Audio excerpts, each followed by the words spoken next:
The hydrological properties of the region surrounding the Tuscarora Trail Bridge. Brought to you by Group 11. Project background. For our project, we decided to focus on a bridge that is located in Fort Valley, Virginia, in Elizabeth Furnace Recreational Area. The bridge, as seen on the bottom right of this slide, is older and needs to be replaced.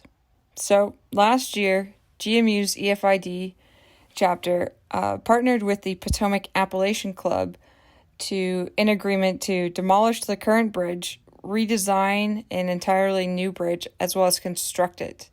So as you can see in the bottom left is some of the specs and dimensions of the existing bridge. Goals and objectives. The purpose of this report and analysis is to conduct a hydrological assessment of the site. We wanted to verify that the proposed bridge design will be sufficient for the hydrological conditions of the watershed. The last thing we want is to design a bridge that will be washed out within a year.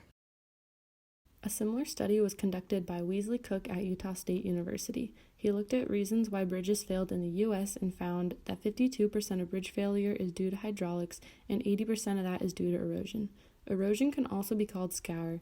There are 4 types of scour addressed in the study, which are general scour, contraction scour, local scour, and lateral stream migration. In the table shown, about 62% of bridges over water failed because of hydraulics. In the end, the study concluded that the bridges that failed due to hydraulics had an average lifespan of 47.9 years.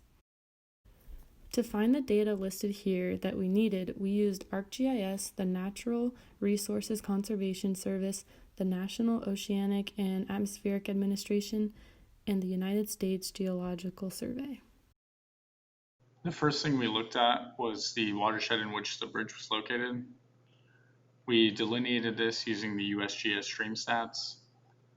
Most of the area surrounding this watershed is very mountainous terrain, and the main outflow is going to be Passage Creek, which is also the creek that the bridge will be built over. We also got data from USGS for land coverage. We found that 87% is forests and shrublands, 9% is crops and hay, and only 3% is developed land. For soil type, we found that most of it is silt loam, which falls under the soil group B, meaning it has moderate infiltration, and that when it's pre-exposed to precipitation, it creates a higher level of runoff. For erosion, since the bridge is on a dry bed, we figured that general scour would be most likely to affect this. General scour is caused by sedimentary movement, which lowers the elevation of the stream bed. Some of the factors that affect that are the precipitation in the region, wind speed, temperature, and humidity. The graph below shows the percentage of precipitation totals for a given duration that exceeds the precipitation frequency estimates for the duration and selected annual exceedance probabilities in each month of the given region. The precipitation frequency estimates were derived from annual maximum series at each station in the region that the site is located in. The runoff in 2019 was 19.5 inches. The average runoff between 1933 and 2019 was 11.5 inches. Runoff was not needed as we had used the creek flow provided by USGS. In addition, due to the scope of the report, we did not consider the runoff carrying sediments, chemicals, or pollutants due to the lack of data. For ground coverage, the vegetation classification for this site is forest. Here we will find a lot of mosses, liverworts, fungi, trees, shrubs, grasses, freshwater plants, and wildflowers.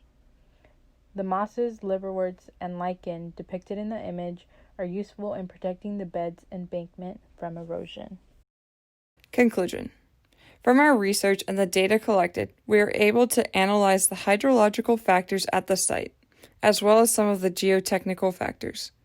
From the geotechnical assessment, we did not find any glaring data points that would indicate the bridge's foundation would need to be redesigned. The soil type, paired with the abundance of vegetation at the site, as well as the infiltration rates of the area surrounding the bridge, led us to conclude that the soil can be considered stable.